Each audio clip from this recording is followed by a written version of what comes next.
Olá, você desde já que está comigo na aula 15, eu creio que você saiu de cabelo em pé da aula 14 de genética. Deve ter pensado, nossa, o Cornélio é louco, ele fala muito rápido, é muito conteúdo, eu estou perdido porque eu nunca tive genética na vida. Gente, vamos com calma. Nós revisamos talvez na aula número 14 a genética de um bimestre inteiro.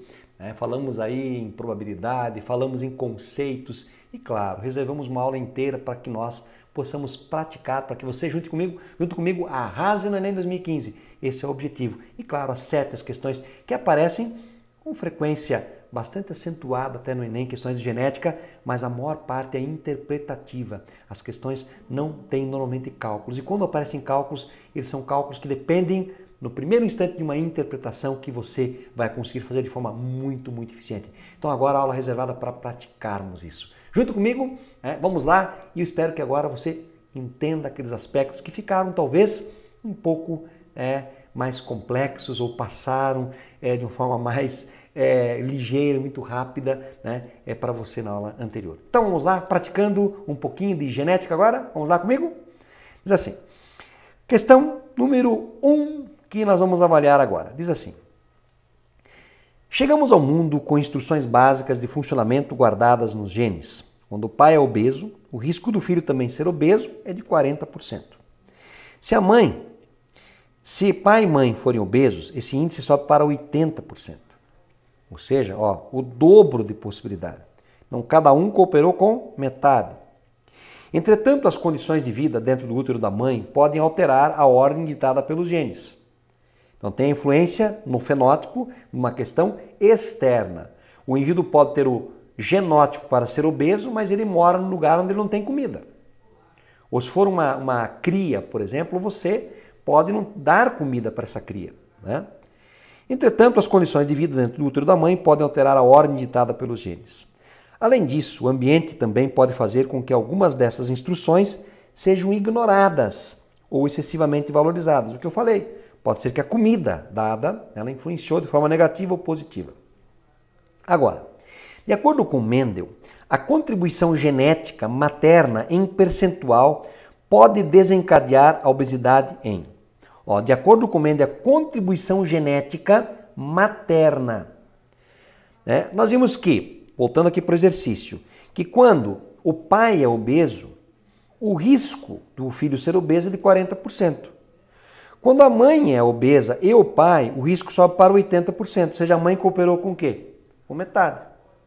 Uma simples análise que você tem que enxergar aí. Quando o pai é, 40% de chance do filho ser. Quando o pai e a mãe são obesos, a chance é de 80%. Portanto, a mãe cooperou com o quê? Com a metade. Então, a alternativa correta é a letra C. Próxima questão. O heredograma mostra a ocorrência de fibrose cística, em uma determinada família. Essa doença de caráter autossômico, olha a informação aqui, caracteriza-se por uma afecção pulmonar crônica, insuficiência pancreática exócrina e aumento da concentração de cloreto no suor. Aí nós vamos ter o quê? A fibrose cística. Primeira coisa importante, eu vou te dar uma informação. Fibrose cística é uma doença autossômica recessiva. Mas digamos que você não saiba disso. Você tem que tentar definir. O que você vai fazer? Apareceu o heredograma, você vai tentar procurar entender se ela é dominante ou recessiva. Primeira dica, quando ela é dominante, de um modo geral, ela aparece em todas as linhagens. Tanto homens quanto mulheres são afetadas, isso indica que ela é autossômica. E o próprio exercício já disse.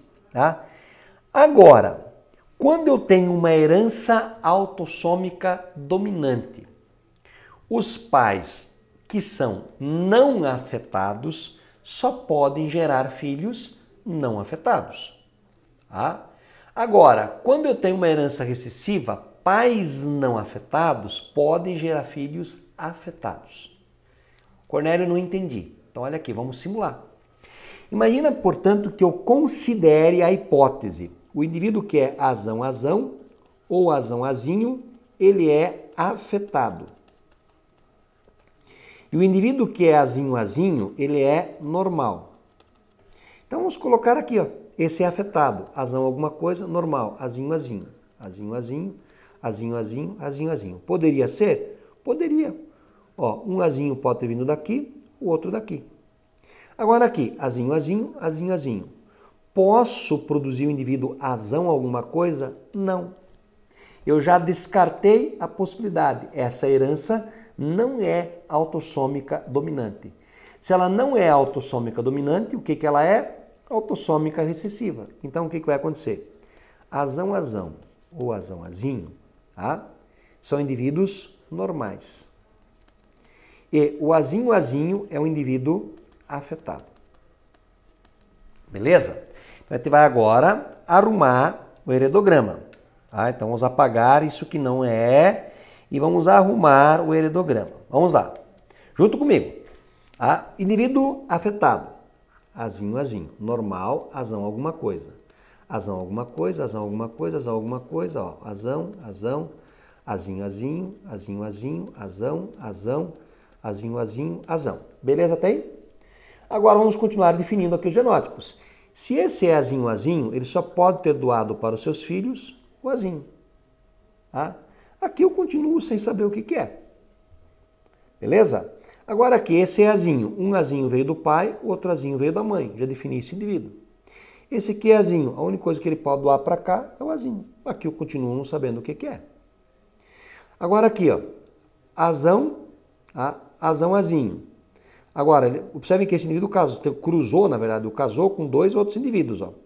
Aqui ele tem filho azinho, azinho. Então, azinho veio daqui, o outro veio daqui. Aqui, eu vou definir o que que é. É azão, azão, azão, azinho? Não sei.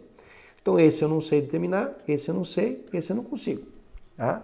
Tem que analisar as probabilidades. Beleza? Entenderam? Simples. Simples, né, gente? Então, bem tranquilo essa avaliação. Vamos lá. Analisando-se a história familiar, é correto afirmar que a probabilidade do indivíduo 4,2 ser portador, nesse caso, azão, azinho, é. Vamos voltar lá, do 4,2 ser portador. Ó, geração 1, geração 2, geração 3 e geração 4. É o 4,2, esse daqui. Qual é a probabilidade dele ser azão, azinho? Quais são os pais dele? Esses daqui, ó. Então, o 3,2 e o 3,3. Vamos colocar aqui numa tela em branco. O 3,2 e o 3,3 são os pais. Ele é o filho. Ele, eu sei que é azão alguma coisa. Então, eu sei que ele já é, né, esse indivíduo 4,2, eu já sei que ele é azão alguma coisa. Os pais dele eram o que mesmo? Vamos voltar? Azão, azinho, azão, azinho. Azão, azinho, azão, azinho. Vamos cruzar os pais. O que é que pode nascer aqui? Ó, azão, azão, pode nascer azão, azinho, pode nascer azão, azinho e pode nascer azinho, azinho. 4 probabilidades, não são 4 filhos, gente. Não significa que o primeiro filho é assim, o segundo é assim, o terceiro é assim, o quarto é assim. São 4 possibilidades. Cada vez que você joga uma moeda, a chance de cair cara, de novo, é meio. Joga de novo uma moeda, a chance de cair cara, de novo, é meio. Não, porque a primeira vez que caiu cara, agora vai cair coroa. Não, não existe isso. Tá? Então, olha só. Eu quero saber qual a probabilidade dele ser azão, azinho. Eu vou lá e... tranquilo, Cornélio. A probabilidade dele ser azão, azinho, eu contei aqui. 1, 2 é de meio, certo? Errado. Não é de meio. Eu já não entendi mais nada então, Cornélio. Olha só. Eu sei que esse cara já nasceu. Vamos voltar para o heredograma. Ele já nasceu. Eu sei que ele é normal. Tá aqui, ó, ele é normal. Então essa possibilidade aqui eu vou descartar. Porque não existe essa possibilidade para ele. Sobraram quantas? 3. Dessas 3, quantas indicam que ele vai ser azão, azinho? Quantas? 2. Tá? Portanto, a probabilidade dele ser azão, azinho não é de meio, mas é de 2/3. Tá? Então, é de 2/3 essa probabilidade. Então, a resposta correta aqui nossa é 2/3, portanto, alternativa D. Questão boa essa, hein? Próxima questão. Os dados a seguir relatam características fenotípicas e genotípicas de um fruto de uma determinada espécie vegetal, bem como o cruzamento entre os indivíduos dessa espécie. Então vamos lá. A característica cor vermelha do fruto é dominante e a característica cor amarela do fruto é recessiva. 2. Na geração parental ocorreu o cruzamento entre um indivíduo homozigoto de fruto vermelho e um indivíduo homozigoto de fruto amarelo, originando a geração F1. A primeira informação. Ó, cor vermelha. A cor vermelha, ela é dominante em relação à cor amarela. Então pode ser o vermelho azão-azão ou azão-azinho e o amarelo azinho-azinho. Na geração parental foi cruzado o quê? Cruzamento entre o indivíduo homozigoto vermelho com homozigoto amarelo. Então ele cruzou o quê? Azão-azão com azinho-azinho. Nasceu F1. Todo mundo é azão-azinho, 100%. Beleza? Tranquilo, né, gente? Fácil, tá anotando aí? Fácil, né? Dos indivíduos desta geração F1 cruzaram-se entre si. Dois indivíduos, desculpe, cruzaram-se entre si. Com base nos dados apresentados, a probabilidade de se obter frutos vermelhos em heterozigose em F2 é, vamos lá. Então, dois frutos, olhem só, dois frutos dessa geração F1 foram cruzados entre si. Ó, F1 nós vimos que é azão-azinho. Vamos cruzar, então, o azão-azinho versus o azão-azinho. Pode nascer azão-azão, azão-azinho, azão-azinho e azinho-azinho. Pode nascer, não é o heredograma, não nasceu ainda. Olha o que ele perguntou agora. Com base nos dados apresentados, a probabilidade de se obter frutos vermelhos em heterozigose em F2 é vermelhos em heterozigose em F2. Vamos voltar aqui. Ó, vermelho em heterozigose, esse e esse. Tá? Esse aqui é em homozigose. Tá? Então a probabilidade é o quê? Meio ou 50%. Então, meio ou 50% de probabilidade. Se você olhar isso, tá? Isso aqui estaria na alternativa C, que não apareceu aqui, meio ou 50%. Beleza? Questão 4. O heredograma traz informações a respeito da hereditariedade de uma determinada característica fenotípica. Ó, fenótipo. Indivíduos escuros condicionados por um par de alelos. Ó, determinada característica fenotípica e indivíduos escuros são determinados por um determinado par de alelos. Tá? Então vamos lá. Então nós temos aqui, ó, rapidamente aqui, né, nessa herança. Daí ele pergunta, vamos analisar o heredograma, admitindo que o indivíduo 2,4 seja homozigoto. A probabilidade de nascimento de uma menina também homozigota e afetada por tal característica a partir do casamento de 2,3 e 2,4 é. Tá? Então vamos lá. Admitindo que o indivíduo 2,4 seja homozigoto. Vamos lá para o 2,4. Tá? O 2,4 aqui, ó, ele já falou que é homozigoto. Tá? Essa herança, gente, ela tem uma carinha de ser uma herança autossômica dominante. Tá? Então, se eu fizesse aquela regra que eu passei para vocês, do recessivo e do dominante, aqui daria as duas coisas, ó. Por exemplo, azão-azão e azão-azinho e azinho-azinho. Eu posso considerar que esse é normal, que esse daqui é afetado? Posso. Tá? Então, olhem só, poderia ser assim, ó. Azão, azinho-azinho. Azinho-azinho, azinho-azinho, azão. Azão, azão, azão, azinho-azinho. Então, aqui, azinho-azinho. Tá? Ela é dominante. Porque se fosse o contrário, o que iria acontecer? Ó, se eu fosse considerar que azão-azão e azão-azinho fossem normais e azinho-azinho fosse afetado, tá? O que nós colocaríamos aqui? Então, se nós tivéssemos dois indivíduos afetados aqui, ó, azinho-azinho, azinho-azinho, pode nascer um azão alguma coisa? Não pode. Então, no primeiro momento você acha, pode ser dominante ou excessivo. Beleza, achei isso. É autossômico porque tanto homens e mulheres são afetados, né? Mas você observa com mais carinho e você vê que não pode ser uma herança do tipo recessiva. Agora, o caráter doente, ter a doença, é dominante. Então, obviamente, aqui, ó, o indivíduo seria, ó, esse indivíduo aqui é um indivíduo normal, tá? Portanto, azinho-azinho, azinho-azinho, azão alguma coisa, azinho-azinho. Só que ele me deu uma informação, diz que esse 2, 4 ele é puro. Ele é homozigoto. Esse indivíduo aqui, eu sei que ele só pode ser o quê? Azão, azinho. Então, quando eu cruzar o 2, 3 com o 2, 4, eu vou cruzar isso daqui. Então, vamos cruzar esses dois. Azão, azinho versus azão, azão. Pode nascer azão, azão, azão, azão, azão, azinho e azão, azinho. A chance dele ser, olhem só, vamos ver a pergunta agora. A probabilidade do nascimento de uma menina também homozigota e afetada. Ó, afetada, qual é a possibilidade? Menina homozigota e afetada. Homozigota é esse aqui, ó. Portanto, meio. Ser homozigota e ser menina. Qual a chance de ser menina? Ou é menino ou é menina. Meio. Eu quero, ó, homozigota, afetada e menina. No lugar do e, eu vou colocar o sinal de multiplicação. Portanto, a possibilidade de 1/4. Beleza? Regra do e aqui aplicada. Tá?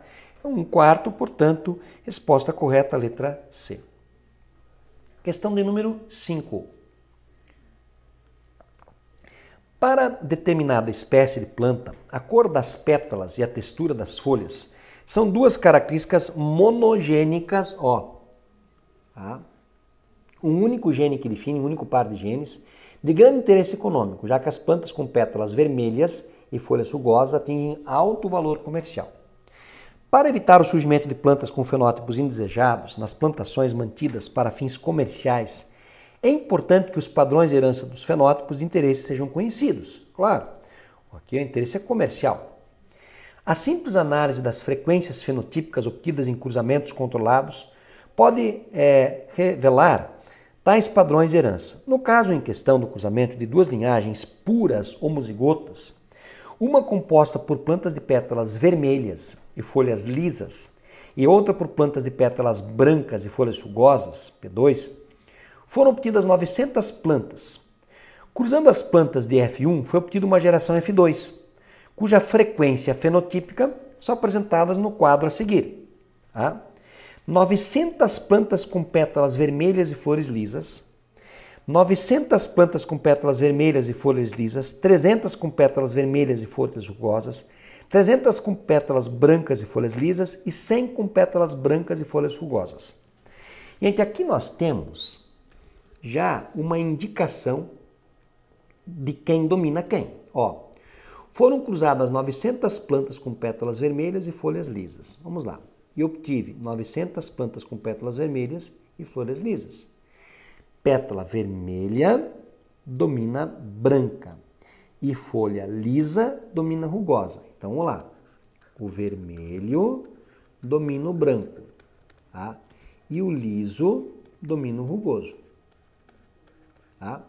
Então, ó, a vermelha domina o branco, então nós temos o quê? Foram cruzados aqui o quê? A geração parental. Bzão, Bzinho, o liso domina o rugoso, Rzão, Rzinho, com Bzão, Bzinho, Rzão, Rzinho. Então, o liso pode ser Rzão, Rzão ou Rzão, Rzinho, o rugoso Rzinho, Rzinho. O vermelho pode ser Bzão, Bzão ou Bzão, Bzinho e o branco Bzinho, Bzinho. O resultado que você observou aqui não lembra alguma coisa? 900 para 300 para 300 para 1? Não lembra a proporção fenotípica clássica 9 para 3 para 3 para 1? Ok? Beleza? Então, na verdade, eu vou ter 900 indivíduos, né, que são indivíduos que têm pelo menos um Bzão e um Rzão. Eu vou ter 300 que vão ter pelo menos um Bzão e Rzinho, Rzinho. Eu vou ter 300 que vão ser Bzinho, Bzinho e pelo menos um Rzão. Tá? E eu vou ter 100 que são Bzinho, Bzinho, Rzinho, Rzinho. Essa é a proporção encontrada aí. Então vamos lá agora. Vamos dar uma analisada com carinho no que ele nos pede. Qual é o padrão de herança da cor vermelha da pétala? E qual é o padrão de herança do fenótipo rugoso nas folhas? Tá? Tanto a cor vermelha, um padrão de cor, quanto o padrão encontrado para a forma das pétalas rugoso-lisa, ó, é determinada por um alelo, ele já falou que era monogênico, dominante. por ocorrerem todos os descendentes de F1, né? Então o fenótipo rugoso é determinado por um alelo recessivo, tá? E o fenótipo liso é determinado por um alelo dominante. Tá? Então é interessante. Na verdade, tanto o rugoso quanto o branco, eles não apareceram em F1. Só na geração, obviamente, parental e na F2. Portanto, eles são recessivos. Uma questão aqui discursiva. Tá? Então, um padrão de herança, né? Onde a cor vermelha domina o branco e o liso domina o rugoso.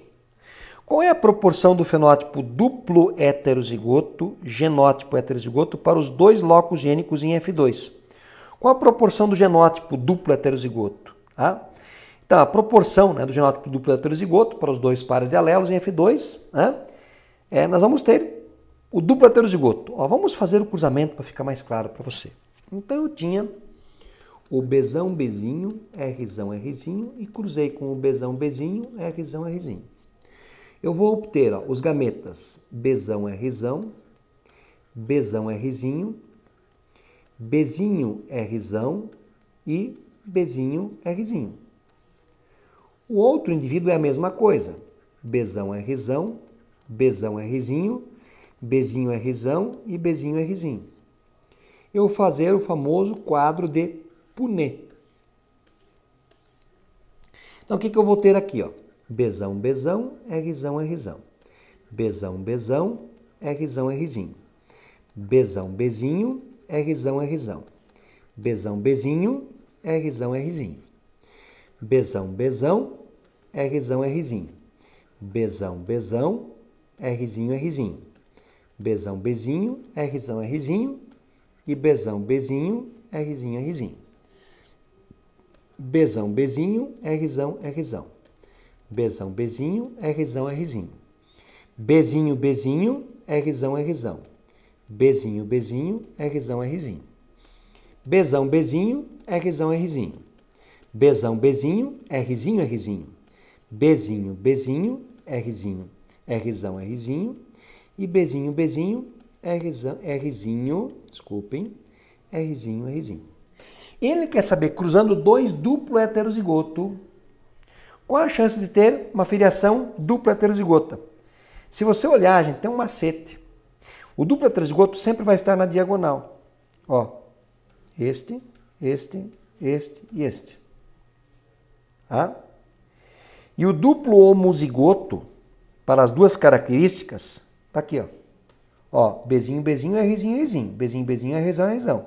Bzão, Bzão, Rzinho, Rzinho. Bzão, Bzão, Rzão, Rzão. Então, vou ter das 16 possibilidades, 4. Ou seja, 1 quarto. 1 quarto, você lembra muito bem, que é o quê? 25%. Tá? Beleza? Então, aqui nós temos o famoso quadro de Punnett e a análise toda que deve ser feita. Beleza, pessoal? Tranquilo? Estou anotando aí certinho. Tá? Então, dá para anotar os detalhes todos aí, né? E podemos interpretar esse quadro de Punnett. Então, obviamente, né, a chance aqui é de 25%. Tem um detalhe também de uma outra maneira que se podia ser resolvido, que é a resposta que nós colocamos aqui. Eu poderia pegar também o Bzão Bzinho, Rzão Rzinho, cruzar com o Bzão Bzinho, Rzão Rzinho e fazer assim. Bzão Bzinho versus Bzão Bzinho. Pode nascer Bzão Bzão, Bzão Bzinho, Bzão Bzinho e Bzinho Bzinho. O Rzão Rzinho cruzar com Rzão Rzinho. Pode nascer Rzão Rzão, Rzão Rzinho, Rzão Rzinho e Rzinho Rzinho. Qual a chance de nascer Bzão Bzinho aqui? Meio. Tá? Meio. Qual a chance de nascer aqui? Meio. Eu quero que nasça Bzão Bzinho e Rzão Rzinho. E eu troco por multiplicação. 1 quarto. Cornélio, por que eu posso fazer isso? Por que eu posso separar? Por quê? Porque é uma segunda lei de Mendel. Há uma segregação independente das características. Eu posso ter tanto uma flor vermelha e lisa, quanto vermelha e rugosa, porque estão em pares de homólogos diferentes cada característica. Assim como eu posso ter uma branca lisa com uma branca rugosa. quando isso acontecer, você opta por aquilo que você acha mais eficiente, mais fácil calcular. Ok, pessoal? Beleza? Dando continuidade. Tá?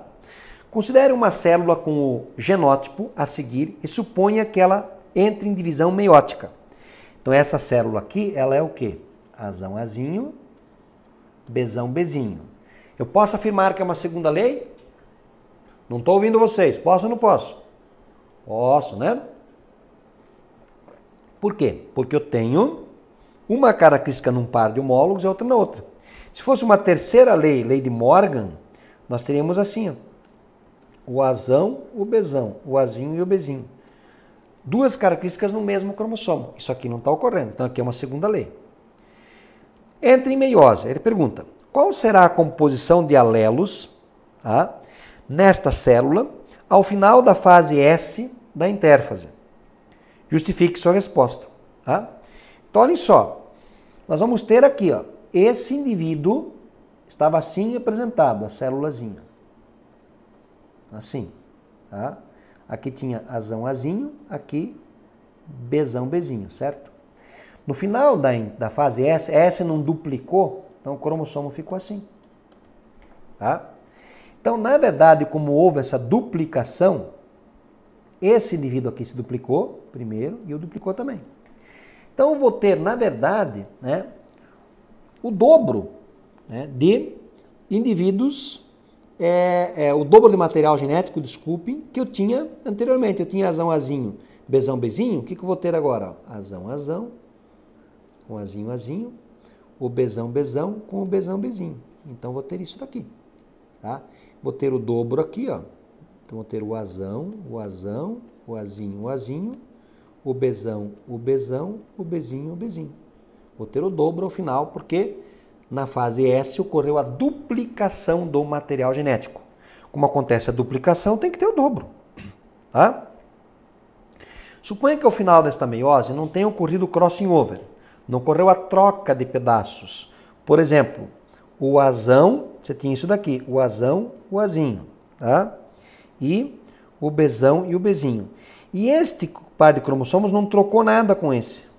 O crossing over que acontece na meiose 1, que nós vimos lá na aula 4, que permite o aumento da variabilidade, ele não ocorreu. Então, suponha que o final dessa meiose não tenha ocorrido crossing over ou mutação. Qual fenômeno poderia ocorrer na meiose que promoveria o aumento da variabilidade genética nos gametas formados? Explique esse fenômeno. Tá? Então, quando, na ausência do crossing over ou de qualquer mutação, o que pode garantir? A segregação independente dos pares de cromossomos homólogos garante o aumento da variabilidade. Por que garante? Porque, por exemplo, o Azão, ele não vai sair só com o Bzão. Eu posso ter o Azão saindo com o Bzinho. Isso garante variabilidade. O Azinho não vai só com o Bzão, ele pode ir com o Bzinho também. Então, nesse processo, os cromossomos e os alelos são segregados e combinados de todas as formas possíveis. Isso gera variabilidade. Então, posso dizer que a segregação independente, ela vai gerar também variabilidade genética? Pode e deve. Tá? É interessante aqui esta análise também. Tá? Então, os detalhes todos que nós precisaríamos aqui para avaliar. Eu gostaria de estar fechando com vocês esta aula, dizendo que com a genética, o mais importante é você fazer uma boa leitura, primeiramente. Anote aquilo que for significativo. Apareceu autossômico, anote. Apareceu dominante, anote. Apareceu recessivo, anote. Faça uma boa interpretação do heredograma. Simule. Tire os dados, anote. E, claro, depois interprete de forma adequada.